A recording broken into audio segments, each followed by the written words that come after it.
네, 우리가 지난 주간 또 이번 주간 에스겔서 말씀을 같이 통독을 하고 있습니다. 아마 어려운 말씀이고 또 환상에 있는 여러 가지 말씀들을 아마 그냥 아무 그 안에 의미 해석 없이 그냥 눈으로 따라 읽어가는 분들이 아마 꽤나 많을 것 같습니다. 그러나 오늘 또 그 에스겔서 말씀 중에서 참 우리가 참 중요한 한 본문을 정했습니다. 이 본문은 에스겔서에서도 아주 핵심적인 말씀이고 또 다음 주에 또 있을 에스겔서의 그 뒷부분 새 성전에 대한 말씀도 아주 중요한 부분들인데, 우리가 이 말씀을 보면 에스겔서에 대한 전반적인 이해를, 또 하나님께서 에스겔을 통해 뭘 말하고 싶어 하는지를 아마 우리가 한 가지 깨달을 수 있을 것입니다. 우리가 그 말씀을 오늘 같이 한번 듣도록 하겠습니다. 이스라엘 땅의 여리고 성 남쪽에 위치해 있는 아골 골짜기가 있습니다. 많이 들어보셨죠? 아골 골짜기. 아골 골짝 빈들에도 뭐 들고 간다 그러죠? 복음 들고 가오리다. 우리 찬송의 가사가 있는 것처럼 아골 골짜기는 아주 유명합니다. 여리고성 남쪽에 위치해 있습니다. 이 아골은 괴로움이라는 뜻을 갖고 있습니다. 왜 이름이 붙여졌냐 하면 가나안 정복 당시 때 전리품에 손을 대지 말라는 그 규정을 어기고 그 아간과 그 일가가 돌에 맞아 처형당한 장소가 바로 그곳입니다. 그 사건으로 아이성 전투에서 이스라엘은 참패를 당합니다. 온 나라를 괴로움에 빠뜨린 큰 사건이었기 때문에 그곳은 괴로움이라는 뜻의 아골 골짜기가 된 것입니다. 아간과 그 일가가 묻혀 처형된 그 아골은 그 이후로 일종의 마치 공동묘지와 같아서 절망과 죽음의 땅, 이스라엘 사람들에게는 황폐한 처소라, 그렇게 알려질 만큼 상징되었습니다. 그러나 호세아 선지자가 그의 호세아서 예언 중에 하나님께 받은 말씀 중에 이런 말씀이 있었어요. 아골 골짜기를 소망의 문으로 삼겠다. 하나님의 마음이었습니다. 하나님께서 그런 아골 골짜기, 모든 사람들이 회피하고 절망과 죽음하면 아골 골짜기라고 떠올렸는데 그곳을 내가 소망의 문으로 삼겠다라는 그 하나님의 말씀을 듣고서 호세아가 많은 백성들에게 선포를 했습니다. 이 아골 골짜기가 소망의 문이 될 것입니다. 모두가 피식피식 웃었습니다. 여기서 무슨 선한 것이 나올 것이 있다고. 죽음과 절망과 황폐한 땅, 여기서 무슨 소망이 있길래요. 당시에 아무도 기대하지 않았던 그 아골 골짜기가 과연 호세아의 예언대로 소망의 문으로 바뀔 수 있을까요? 죽음의 땅이 생명의 땅으로 바뀔 수 있을까요? 호세아의 예언이 있은 지 약 750년의 세월이 흐릅니다. 아골 골짜기에서 불과 서쪽으로 얼마 떨어지지 않는 곳, 그 감난산 베다니에서 놀라운 기적이 일어납니다. 장례를 치르고 무덤에 들어갔던 나사로가 나흘 만에 무덤에서 살아서 나온 것입니다. 나사로가 스스로 살아난 것이 아니라 죽은 나사로를 향해서 무덤에서 나오라는 예수님의 목소리에 나사로가 살아서 나온 것이었습니다. 나사로의 장례식에 방문했던 많은 조문객들은 죽은 나사로가 살아난 기적을 보고 깜짝 놀랐습니다. 직접 보지 않은 우리도 이야기를 들으면 죽은 사람이 살아났다더라, 죽은 지 나흘이나 돼서 썩어서 냄새 나는데 그 사람이 살아서 돌아다니더라 하면은 참 놀랍다고 하는데, 그 장면을 직접 목격한 사람들이 얼마나 그게 충격이었고 놀라움이 있었겠습니까? 바로 아골 골짜기가 소망의 문이 된다는 하나님의 약속이 성취된 순간이었습니다. 괴로움이 놀람으로 바뀌고 슬픈 유족들에게 기쁨과 죽음이 생명으로 바뀌는 순간이었습니다. 하나님의 말씀은 오랜 세월 750년 전 모든 사람들이 까마득히 잊고 있을 그때라도 하나님의 말씀은 조금도 거짓없이 그대로 이루어졌습니다. 죽은 나사로를 살리실 때에 예수님께서 왜 이 기적을 행하셨는지 설명을 해 주셨습니다. 아버지께서 나를 보내신 것을 그 사람들로 믿게 하려 함이라. 다시 말하면 죽은 나사로를 살리신 것은 예수님이 하나님이 보내신 바로 그 메시아 구원자임을 사람들이 믿도록 하기 위해서 이 기적을 베풀었다는 것입니다. 예수님을 이 땅에 보내신 하나님의 뜻은 다름 아닌 죽음을 생명으로 바꾸실 수 있는 유일한 분이 예수 그리스도 뿐이심을 사람들에게 믿도록 하기 위해서였습니다. 스스로 벗을 수 없는 인생의 무거운 짐을 예수님께 나와 내려놓고 그분 안에서 안식하면서 삶의 모든 괴로움을 기쁨으로 바꾸실 유일한 분은 하나님이 보내신 그리스도 뿐임을 믿게 하도록 예수님을 이 땅에 보내셨다는 거예요. 이 진리를 믿는 사람들은, 이 진리를 사람들이 믿을 때에는 그에게 죽음이 생명을 낳는 기적이 일어난다고 알려주는 것입니다. 그래서 예수님은 나사로의 그 여동생 마르다에게 이런 말을 하나 남깁니다. 네가 믿으면 하나님의 영광을 볼 것이다. 중요한 것은 하나님의 말씀을 믿는 것입니다. 우리 성도는 하나님의 말씀을 믿고 살아가는 사람들입니다. 세상에 믿을 것들 참 많습니다. 여기에 이 소문이 들리면 저거 믿을 만하다. 저거는 그 일리가 있네. 믿을 만하다. 많은 것들이 우리에게 때로는 도움을 주는 것들 여러 가지 세상에 널려져 있지만 궁극적으로 성도가 절대적으로 신뢰하며 확신하며 믿어야 될 것은 하나님의 말씀이라는 겁니다. 그 말씀을 세월이 지나도 수백 년이 흘러도 그분이 말씀하신 것은 반드시 당신의 때에 이루시는 놀라운 역사라는 것을 우리가 본다면 오늘 이 말씀에서 우리에게 알려주는 것은 성도는 하나님의 말씀을 믿고 살아야 된다는 겁니다. 예수님은 죽은 자에게 호흡을 주시는 분임을 우리가 믿어야 되고 생명을 주시는 유일한 분임을 믿어야 되고 죽은 자고 썩어서 냄새나서 나흘이 된 사람이라도 주님께서 말씀하시면 살아날 수 있다는 그 권능이 주님밖에 없다는 것을 우리가 믿는 그 믿음, 바로 그것이 우리에게 필요했던 것입니다. 필요한 것입니다. 하나님의 말씀을 끝까지 믿지 않았던 이스라엘 백성들, 그것이 에스겔의 이야기에 나오는데 결국 그들은 스스로가 아골 골짜기를 자처하였습니다. 다 아골 골짜기에서 생명의 골짜기로 바꾸고 싶어하는 것이 인간의 보통 마음인데 이들은 생명을 얻은 하나님의 은혜로 생명을 얻었는데 이들이 스스로가 아골 골짜기가 되겠다고 그 굴로 들어가 버린 것이에요. 그 예루살렘 성에 하나님을 믿지 않음으로 인해서 하나님을 불신함으로 인해서 그 성 안에 백성의 3분의 1은 예루살렘 성 안에서 기근과 전염병으로 죽고 에스겔의 예언서의 앞부분에 나오는 이야기입니다.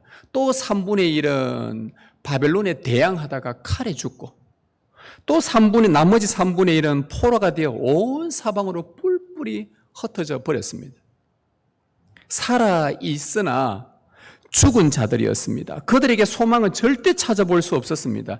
그렇게 그들의 절망과 죽음의 골짜기가 된 근본적인 이유는 단 하나, 하나님의 말씀을 믿지 않았기 때문이에요. 하나님은 그 불신하는 이스라엘, 믿지 않았던 이스라엘의 마지막이 어떤 모습인지, 얼마나 그 모습이 처참하고 참 비참한지를 보여주시려고 에스겔 선지자를 어느 한 골짜기로 데리고 갑니다. 거기에서 환상을 하나 보여주십니다. 1절 말씀, 여호와께서 권능으로 내게 임재하시고 그의 영으로 나를 데리고 가서 골짜기 가운데 두셨는데 거기 뼈가 가득하더라. 에스겔의 눈에 보인 골짜기는 뼈로 뒤덮여 있었습니다. 사람들의 뼈로 뒤덮인 그 광활한 골짜기 광경은 너무나도 끔찍했습니다. 여러분, 우리 저 길거리에 짐승의 사체 하나만 있어도요, 그 가까이 잘 못 가지 않습니까? 여러 마리가 죽어 있다? 더욱더 못 갑니다. 그런데 그곳에 뼈가 절비하게 깔려져 있다. 얼마나 처참한 광경인지 참 끔찍스러운 장면입니다. 2절에 나를 그 뼈 사방으로 지나가게 하시기로 본즉 그 골짜기 지면에 뼈가 심이 많고 아주 말랐더라. 이제 좀 더 자세히 들여다보니까 그 골짜기에서 세 가지 특이한 현상을 발견하게 됩니다. 첫 번째는 뼈가 심이 많다는 거예요. 뼈가 너무 많은 거예요. 많아도 너무 셀 수 없을 만큼 많은 거예요. 두 번째는 뼈들이 보니까 아주 말라버렸습니다. 완전 말라 비틀어졌다고 표현 쓰지요. 완전히 말라버렸습니다. 세 번째는 그 뼈가 매장되지 않은 채 널브러져 있는 것입니다. 여러분, 뼈가 심이 많다는 것은 한 사람이 죽은 것이 아니라 엄청난 숫자가 죽었다는 의미죠. 그리고 아주 말랐다는 것은 죽은 지 오래되어서 절대 회복될 수 없는 상태로 아주 오래되었다는 말입니다. 매장되지 않았다는 것은 저주받았다는 뜻입니다. 고대 근동 문화에서 보통 사람이 죽으면 매장을 하는데 매장하지 않고 그 시신을 바깥에 던져주고 새들의 먹이가 되고 독수리의 먹이가 되어 이제 뼈만 앙상하게 그 장렬한 태양에 의해서 표백이 되어지고 뼈만 딱 남았을 때 그것은 이거는 정말 신으로부터 저주받았구나 라고 그렇게 이 고대 근동 시대는 다 알고 있었습니다. 하나님은 골짜기에 가득한 마른 뼈를 환상을 에스겔에게 보여주시면서 다음과 같이 말씀하셨습니다. 11절에 보시면 또 내게 이르시되 인자야 이 뼈들은 이스라엘 온 족속이라. 그들이 이르기를 우리의 뼈들이 말랐고 우리의 소망이 없어졌으니 우리는 다 멸절되었다 하느니라. 마른 뼈들은 그 하나님의 말씀을 끝까지 믿지 않아서 스스로 아굴 골짜기가 되어버린 이스라엘 온 족속이라고 알려줍니다.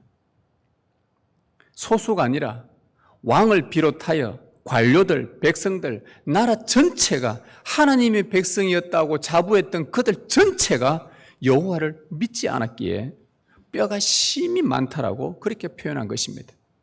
그리고 마른 뼈들은 더 이상 회복이 불가능하다는 것을 오랫동안 불가능하다는 것을 알려주기 위해 아주 말라버렸다라고 그렇게 쓴 것입니다. 그리고 정말 저주받은 자임을 알려주려고 매장되지 않았다고 한 것입니다. 여러분, 하나님의 언약을 믿지 않는 자들, 여호와 하나님을 신뢰하지 않은 자들의 그 마지막 모습은 언약에 기록된 대로 참 처참하고 영원한 저주를 받고 소망 없는 마른 뼈들이 되고 맙니다. 네가 믿으면 하나님의 영광을 보리라는 그 말씀을 믿지 않았기에 영광은커녕 화려했던 이스라엘의 영광은 몰락하여 마른 뼈로 가득한 아굴 골짜기, 섬뜩한 골짜기로 변해버렸습니다. 몸은 살아있으나 생명의 하나님과 분리되어 있어 전혀 생명력이 없이 그냥 이 땅에서 아무 목적 없이 의미 없이 살아가는 존재입니다. 소망 없이 그냥 살아가게 되었습니다.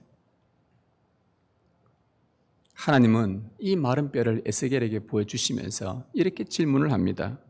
인자야, 이 뼈들이 능히 살 수 있겠느냐? 3절에서 그 말씀하죠. 이 뼈들이 능히 살 수 있겠느냐? 여러분, 이 하나님의 질문이 질문다운 질문입니까? 여러분 생각에 이 뼈들이 하나님께서 여러분들 보고 이 뼈들이 살 수 있겠느냐라고 물으면 여러분 뭐라고 대답할 겁니까? 주님, 말도 안 되는 소리 하지 마십시오. 여러분, 사막에 짐승의 사체가 몇 마리가 낙타가 죽었습니다. 오랜 세월이 지나서 지나간 사람들 보니까 뼈만 앙상하게 남아 있습니다. 그 뼈가 얘들 좀 있으면 살아난대.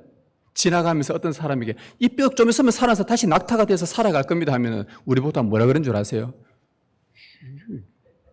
주님 미쳤나 이럴 겁니다. 아무도 믿지를 않습니다. 그래서 인자야, 이 뼈들이 능히 살 수 있겠느냐라는 거기에 대답은 자명합니다. 아니요, never, 절대 살 수 없습니다. 절대 살 수 없습니다, 주님. 그런데 주님께서 이 뼈들이 능히 살 수 있겠느냐라고 이 터무니없는 질문을 하신 이유가 뭐겠어요? 여러분, 우리 주님께서 말도 안 되는 것을 질문하실 때가 간혹 있습니다. 성경에 보면 저는 자주 몇 번 봤는데 여러분 몇 번 보시는지 모르겠지만 주님께서 말도 안 되는 것을 질문하실 때는 우리에게는 그 질문이 터무니없는 것처럼 들릴지 몰라도 조금 전에 이 뼈들이 살아날 수 있겠느냐 하는 것처럼, 그러나 주님께는 그것이 전혀 문제가 되지 않는다는 것을 우리는 알아야 합니다. 에스겔은 제사장이었습니다. 어릴 적부터 부모에게 성경을 배웠습니다. 제사장 부모로부터 성경을 부지런히 배웠습니다. 그래서 성경 속에 나타난 여러 가지 죽은 것이 살아나는 여러 가지 장면들을 그는 성경을 통해서 부모를 통해서 들은 것이 꽤 있었습니다. 기도를 통해 죽은 자를 살린 엘리야 이야기를 들었고, 엘리사가 죽어 무덤에 묻어 있는데 어느 뼈를 엘리사 무덤에 갖다 대니까 그 뼈가 소생되는 것도, 그런 이야기들도 실제로 일어난 이야기를 들었습니다. 죽은 자를 소생시키는 여호와의 권능을 익히 알고 있었죠. 그리고 한나가 노래 불렀던 그 사무엘상에 나오는 말씀, 여호와는 죽이기도 하시고 살리기도 하시며 서울에 내리기도 하시고 거기에서 올리기도 하시는도다. 에스겔은 이 말씀들을 들어서 알고 있고 배워서 알고 있었습니다. 에스겔이 부모에게 들은 바로는 여호와 하나님은 생사의 주권자였습니다. 삶과 죽음은 하나님의 권세 아래에 있었습니다. 따라서 말라버린 오래된 마른 뼈들, 셀 수 없는 수많은 마른 뼈들, 신원이 전혀 파악되지 않는 그 사람들의 파편들, 과연 살아날 수 있을지는 생사를 주관하시는 여호와를 향한 믿음이 요구되는 순간이었어요. 이 뼈들이 능히 살 수 있겠느냐? 다시 말하면 네가 살 수 있을 거라고 믿음이 있느냐라는 거예요. 얼토당토 않지만 주님이 질문하셨다는 것은 거기에 대한 답을 주시겠다는 거 아니겠습니까? 쓸데없는 질문하고 쓸데없는 말하는 사람들 주위에 있죠. 아무짝에도 도움도 안 되고 제발 말 좀 그만했으면 좋겠다 싶은 사람들이 있죠. 근데 주님의 말들을 보면 진짜 쓸데없는 이야기예요. 말도 안 되는 이야기란 말입니다. 무덤에 공동묘지 가서 내 이거 살려볼까? 미쳤나? 이 소리라면 주님의 말이 이 말인데, 그러나 주님께서 얼토당토 않지만 이 질문을 하셨다는 것은 그분께서 답을 주시겠다는 의도예요. 우리 주님은 허투루 일하지 않으십니다. 에스겔은 대답합니다. 그래서 절대 불가능한 일이지만 하나님은 아십니다. 이렇게 대답을 딱 해요. 하나님은 아십니다. 하나님은 아십니다. 여호와께서 주께서 아시나이다. 마른 뼈 자체는 스스로 살아날 수 없다는 것 누가 봐도 자명하나, 무에서 유를 창조하신, 제가 어릴 적부터 들어왔고 성경을 통해서 봐왔던, 내가 경험했던, 제가 읽었던, 부모님이 말씀해 주셨던 성경의 하나님의 역사들을 볼 때에 무에서 유를 창조하신 전능자 여호와 하나님께서 원하신다면, 당신께서 뜻이 있으신다면 죽은 전 마른 뼈들이 살아날 수 있을 것입니다. 이 고백인 거예요. 생명의 결정 여부는 하나님의 주권에 달려있다는 고백입니다. 여러분, 우리에게 이 믿음이 요구됩니다. 우리에게 이 믿음이 요구됩니다. 애굽 군대가 뒤에서 쫓아오고 앞에는 홍해가 가로막혔을 때 이스라엘 자손들이 얼마나 원망하고 절망하면서 모세를 향해 불만과 탄생의 목소리를 쏟아낼 때에, 한두 명이 아니고요, 수백 수천이 막 쏟아낼 때에, 그때 모세 혼자서요 굉장히 침착합니다. 그리고는 당당하게 당당한 자세를 취했습니다. 그 이유는 자기 백성을 구원하시는 여호와 하나님의 주권에 대한 믿음이 있었기 때문이에요. 그렇게 떠들어대고 모세 때려 죽이자, 우리를 죽일 곳이 없어서 여기까지 데려왔냐, 애국 군대가 쫓아온다, 앞에 홍해다, 그럴 때에 모세가 정말 잠잠하게 침착하게 그의 마음에 생사의 주권자가 죽게 달려있음을 알았고, 그래서 그는 이렇게 말합니다. 너희는 두려워하지 말고 가만히 서서 여호와께서 하시는 일을 보라. 너희를 위하여 행하시는 구원을 보라. 여호와께서 너희를 위하여 싸우시리니 너희는 잠잠히 가만히 있어라. 이 믿음이 어디서 나오는 겁니까? 절대적 존재인 하나님의 주권을 의지하는 이 믿음이 여러분 안에 있으십니까? 내가 사망의 음침한 골짜기로 다닐지라도 해를 두려워하지 할 것은 주께서 나와 함께 하심이라. 죽음의 골짜기, 사망과 같은 골짜기, 우리 인생의 괴로움의 골짜기 곳곳에 처해져도 주님이 우리와 함께 하시면 두려워하지 않고 살아날 수 있다는 이 믿음, 막연하고 우연한 믿음이 아니라 과거에도 전적으로 당신의 주권으로 우리에게 행하셨기에 동일하게 하나님은 지금도 그 주권으로 행할 것을 믿는 그 믿음, 오늘 그 믿음이 우리에게 요구되는 것입니다. 막 믿으라고 하는 게 아니에요. 하나님 아무것도 하지 않고 말이 많나 그냥 믿어라. 아니요. 우리 하나님은 당신께서 말씀 다 하시고 말씀대로 행하시고 다 보여주시고 그리고 믿어라. 그렇게 말씀하셔요. 우리에게 이 믿음이 요구됩니다. 이 뼈들이 능히 살 수 있겠느냐 라는 이 질문하신 하나님은 이제 에스겔의 대답을 들으시고 이제 이 뼈들이 어떻게 살아나는지를 설명하기 시작합니다. 한 봐라. 이 뼈들이 어떻게 살아나는지 내가 보여줄게. 4절에서 6절. 또 내게 이르시되 너는 이 모든 뼈에게 대언하여 이르기를 너희 마른 뼈들아 여호와의 말씀을 들을지어다. 주 여호와께서 이 뼈들에게 이같이 말씀하시기를 내가 생기를 너희에게 들어가게 하리니 너희가 살아나리라. 너희 위에 힘줄을 두고 살을 입히고 가죽으로 덮고 너희 속에 생기를 넣으리니 너희가 살아나리라. 또 내가 여호와인 줄 너희가 알리라 하셨다 하라. 말라버린 뼈들이 살아날 수 있는 방법을 말씀하셨는데 그 방법은 하나님의 생기가 그 뼈들에게 들어가면 그 일이 가능하다는 것입니다. 생기는 하나님의 영, 호흡을 뜻합니다. 즉 하나님의 영이 그 뼈들에게 들어가면 뼈 위에 힘줄이 생기고 살이 돋고 피부가 덮이고 살아서 호흡하는 생명체가 된다는 것입니다. 아니 이 뼈들이 능히 살 수 있겠느냐라는 하나님의 질문에 에스겔은 주님이 아십니다라고 대답은 했지만 살리시는 이 방법을 가만히 듣고 나니 과연 이런 일이 가능한가? 와, 이런 일이 일어날 수 있는가? 그 마른 뼈에 힘줄이 생기고 살이 돋고 피부가 막 덮이면서 생기가 들어가 막 사람이 살아서 호흡하는 이 생명체가 이게 과연 가능한 일인가? 라고 그런 생각이 든 그 순간에 성경을 알고 있었던 에스겔은 그때 성령의 놀라운 깨달음으로 창세기 2장에서 흙으로 사람을 지으신 하나님의 손을 발견하게 됩니다. 여호와 하나님이 땅의 흙으로 사람을 지으시고 생기를 그 코에 불어넣으시니 사람이 생명이 된지라. 먼저 하나님은 땅에 생명이 없는 흙들을 다 먼지 같은 흙들을 다 끌어모읍니다. 끌어모아 놓고는 사람의 형태를 다 만들어 놓아요. 그 다음에 부드러운 하나님의 생기, 곧 하나님의 영이 흙으로 지음받은 그 사람의 코로 들어가자 흙 모양의 사람이 갑자기 살아나기 시작합니다. 딱 살아나는 존재가 되었지요. 정말 놀라운 일이었습니다. 에스겔은 창세기 2장에 사람이 창조되는 모습을 직접 보지 않았습니다. 그러나 성경을 통해서 알게 된 그 진리, 부모로부터 이 말씀은 하나님의 말씀이라고 철두철미하게 믿고 들어왔던 그 진리 속에 담겨져 있는 하나님이 인간을 창조한 그 이야기를 보면서 하나님의 생기는 죽어있는 사람을 살아있는 존재로 만드는 창조의 그 권능을 그가 믿었던 것입니다. 그리고는 에스겔이 마른 뼈를 향해서 하나님이 대언하라고 했으니 이제 대언하기 시작합니다. 여러분 이것도 신기하지 않아요? 마른 뼈에게 말하면 얘가 들을 수 있을까요? 여러분 왜냐하면 뼈는 귀가 없잖아요. 뼈만 있잖아요. 귀가 없잖아요. 그런데 마른 뼈에게 말을 하라는 겁니다. 어떻게 들을까요?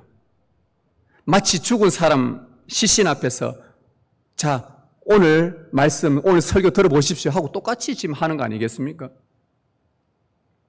그런데 그 뼈들이 에스겔의 말을 듣기 시작해요.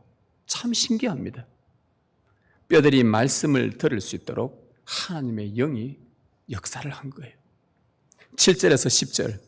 이에 내가 명령을 따라 대언하니 대언할 때에 소리가 나고 움직이며 이 뼈 저 뼈가 들어맞아 뼈들이 서로 연결되더라. 내가 또 보니 그 뼈에 힘줄이 생기고 살이 오르며 그 위에 가죽이 덮이나 그 속에 생기는 없더라. 또 내가 이르시되 인자야 너는 생기를 향하여 대언하라. 생기에게 대언하여 이르기를 주 여호와께서 이같이 말씀하시기를 생기야 사방에서부터 와서 이 죽음을 당한 자에게 불어서 살아나게 하라 하셨다 하라. 이에 내가 그 명령대로 대언하였더니 생기가 그들에게 들어가며 그들이 곧 살아나서 일어나 서는데 극히 큰 군대더라. 에스겔이 대언을 하자 하나님이 조금 전에 말씀하신 대로 네가 대언하면 하나님의 영의 역사가 일어날 것이다 했는데 그대로 마른 뼈들이 살아 나는 환상을 본 것입니다. 그리고 그 규모가, 그 뼈들이 맞추어져서 그 세워진 규모가 얼마나 큰지 어마어마한 큰 군대를 이루었다고 말합니다. 에스겔이 이 환상을 보고 크게 놀랍니다. 이방인들의 마술사들처럼 마법을 부린 것도 아니고 요술을 부린 것도 아닙니다. 오직 살아계신 하나님의 말씀이 마른 뼈들에게 대언했을 뿐, 그러자 살아있는 하나님의 영이 사망의 음침한 아굴 골짜기를 뚫고 들어가 죽은 자들을 살아나게 한 것입니다. 예나 지금이나 죽은 자를 살리는 것은 오직 말씀과 성령뿐임을 다시 한번 우리에게 알려줍니다. 하나님은 그 살아난 큰 군대를 내 백성이라고 부르셨습니다. 그리고는 무덤에서 나오라고 말씀합니다. 12절에 그러므로 너는 대언하여 그들에게 이르기를 주 여호와께서 이같이 말씀하시기를 내 백성들아, 내 백성들아, 내 백성들아, 내가 너희 무덤을 열고 너희로 거기에서 나오게 하고 이스라엘 땅으로 들어가게 하리라. 여러분, 우리는 이 구절에서 에스겔 전체를 통해 하나님이 정말 말씀하고 싶어 하시는 당신의 소원을 한 가지 발견하게 됩니다. 그것은 마른 뼈처럼 말라버린 소망 없는 자기 백성을 다시 새롭게 창조하고 싶은 것, 다시 새롭게 만들고 싶은 것, 이것이 하나님의 소원이었습니다. 하나님의 소원은 불신앙의 아굴 골짜기 같은 자기 백성을 생명의 골짜기로 새롭게 재창조하는 것이었습니다. 더 이상 무덤에 머물지 말고 거기서 나와 다시 약속의 땅으로 들어가게 하는 것입니다. 그리하여 하나님께서 불어넣으신 그 성령의 강한 영적 생명을 가지고 대적 사단과 맞서 싸우는 큰 군대가 되게 하는 것이 하나님의 소원이었어요. 이 소원을 이루기 위해 하나님은 이 땅에 예수 그리스도를 보내셨습니다. 예수 그리스도는 아골 골짜기에서 서쪽으로 그리 멀리 떨어지지 않는 감람산 베다니에서 이미 죽은 지 나흘이 되어 시신의 썩은 냄새가 나던 나사로에게 예수님은 무덤에서 나오라고 명령하셨습니다. 그러자 예수님의 말씀에 하나님의 영이 역사하여 마치 하나님의 그 영 속의 생기가 그 죽은 나사로의 코로 들어가서 그 나사로를 살렸고 그를 무덤에서 나오게 하였습니다. 600년 전 에스겔 선지자에게 보였던 마른 뼈가 살아난 환상의 성취였고 750년 전 호세아 선지자에게 보인 아골 골짜기가 소망의 문이 되는 첫 신호탄이 되었던 것이죠. 나사로를 살리신 우리 예수님은 이제 그 기적을 베푸신 이후 얼마 있지 않아 아골 골짜기처럼 마른 뼈들, 해골들이 나뒹구는 골고다 언덕으로 올라가십니다. 그곳에는 사형 장소라, 이름도 해골이라, 죽은 자들의 시신, 영원히 저주받은 자들, 매장되지 못한 그 뼈들이 그곳에 나뒹굴고 있는 그곳에 십자가에 달려 죽으셨습니다. 언약에 불순종하여 저주받은 이스라엘을 대신하여 예수님은 십자가에 달리셔서 그 밑바닥에 나뒹구는 그 해골들 뼈들을 보며 내 백성아 라고 말씀하시며 그분은 십자가에 죽으신 것입니다. 언약을 믿지 않아 언약에 저주받은 자기 백성 우리들을 대신하여 하나님의 저주를 온몸에 온전히 받으셨습니다. 그리고 그분은 완전히 죽으셨습니다. 마치 마른 뼈처럼 죽으셨습니다. 예수님은 우리를 대신하여 잠시 동안, 사흘 동안 마른 뼈가 되셨고 마른 뼈들이 가득한 무덤 가운데 그곳에서 잠자고 계셨습니다. 완전히 죽은 예수님이 살아날 거라고는 아무도 상상치 못했습니다. 600년 전 골짜기에 가득했던 마른 뼈들이 살아날 것이라고는 아무도 상상하지 못했던 것처럼 말입니다. 그러나 하나님의 생기가 마른 뼈를 살려낸 것처럼 하나님은 600년 뒤에 그의 영으로 죽은 예수님, 무덤 안에 있던 예수님의 코에 하나님의 성령을 불어넣으셔서 그분을 다시 살려내셨습니다. 그리고는 내 아들아, 사랑하는 내 아들아 라고 하나님께서 그 예수님을 부르시며 무덤에서 나오게 하셨습니다. 에스겔의 환상이 성취되는 순간이었습니다. 에스겔의 마른 뼈 환상을 보여주신, 오늘 우리에게 말씀하신 하나님의 뜻이 무엇이겠습니까?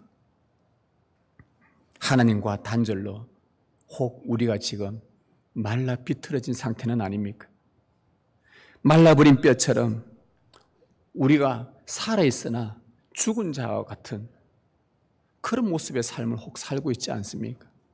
생명의 하나님과 붙어 있지 않고 여기저기 소문에 귀를 기웃거리며 그 소문 때문에 때로는 낙심하기도 하고 염려하기도 하고 두려워하기도 하고, 그러다가 내 온몸이 바싹 말라서 그 괴로움 때문에 내 영혼이 바짝바짝 말라 마치 마른 뼈가 된 듯한 그런 모습이 혹 그렇게 살고 있지는 않습니까? 하나님께서 이 환상을 보여주신 것은 그럼에도 불구하고 죽은 자기 백성을 다시 일으키시겠다는 하나님의 의지를 보여주기 위함입니다. 하나님을 온전히 신뢰하지 못하여 바벨론이라는 세상의 포로가 되고 아굴 골짜기가 주는 그 괴로움으로 우리의 영혼이 상처받고 괴로워하는 오늘 우리를 다시 살려내려고 오늘 이 말씀을 우리에게 주시는 것입니다. 세상에 발을 딛고 사는 한 우리 스스로는 결코 우리를 구원해내지 못합니다. 마른 뼈를 살리는 하나님의 영의 역사만이 우리를 구원할 수 있습니다. 죽은 그리스도를 살리고 무덤에서 나오게 하신 하나님의 성령의 역사만이 절망과 죽음에서 우리를 살려낼 수 있다는 것을 믿는 믿음이 우리에게 필요합니다. 여러분은 삼위 하나님의 이름으로 세례를 받으셨습니까? 그렇다면 우리는 그리스도와 함께 죽어 마른 뼈가 되었고 다시 그리스도와 함께 살아났다는 것을 의심하지 마십시오. 그리고 우리를 내 백성아라고 부르시며 자비의 하나님을 믿으십시오. 무덤에서 나오라 일어나라고 말씀하시는 주님의 그 부드러운 음성을 들으십시오. 하나님은 반드시 우리를 다시 살리시고 하나님과 교제를 또다시 회복시키시고 새롭게 창조하셔서 하나님의 영의 역사로 말미암아 우리 안에 기쁨과 즐거움, 은혜로운 역사를 맛보게 하실 것입니다. 사도 바울의 선생님의 권면을 한번 우리가 마지막으로 들으십시다. 예수를 죽은 자 가운데서 살리신 이의 영이 너희 안에 거하시면 그리스도 예수를 죽은 자 가운데서 살리신 이가 너희 안에 거하시는 그의 영으로 말미암아 너희 죽을 몸도 살리시리라. 이제 그리스도께서 죽은 자 가운데서 다시 살아나사 잠자는 자들의 첫 열매가 되셨도다. 너희 죽을 몸을 살리시리라. 죽은 자 가운데서 살아나사 둘 다 살아서 일어나는 것에 초점을 맞추고 있습니다. 하나님의 소원은 우리를 살리는 것이고 우리를 다시 일으키는 것입니다. 하나님의 백성들이여 일어나십시다. 그리스도께서 부활의 첫 열매가 되셨습니다. 우리는 사망에 절망하며 눌러 앉을 자들이 아닙니다. 우리 앞에 삶이 지옥 같은 사망의 음침한 골짜기라 하더라도 우리는 주님의 영이 죽은 우리를 살리셨다는 것을 믿으시길 바랍니다. 어지러운 세상의 그 소문들 앞에 두려워 주저앉지 마시고 하나님의 약속을 믿고 일어서길 바랍니다. 모두가 아골 골짜기에 이 거짓과 절망의 유수에 우리가 현혹이 많이 될 때마다 우리는 그때 진리의 영이신 그리스도의 영에 붙들려서 눈을 새로 뜨고 귀를 새로 열고 새로운 주님의 나라를 위해서 일어설 수 있는 군대로서 함께 일어나십시다. 우리가 평생 살다가 후에 마지막에 살았다 하는 이름은 가졌으나 죽은 자로다라는 이 오명을 입지 않아야 되지 않겠습니까? 하나님의 영이 우리의 어두운 눈을 밝혀주시도록 마른 뼈 같은 심령들이 살아나는 역사를 우리가 볼 수 있도록 지친 우리 영혼이 새 힘을 얻을 수 있도록 소생하는 믿음이 생겨나도록 우리 함께 기도하십시다. 영광의 부활로 영원히 일어서는 그날까지 주를 향한 변함없는 신실한 믿음의 길을 우리 함께 걸어가십시다. 주님의 은혜가 여러분과 함께하길 축복합니다.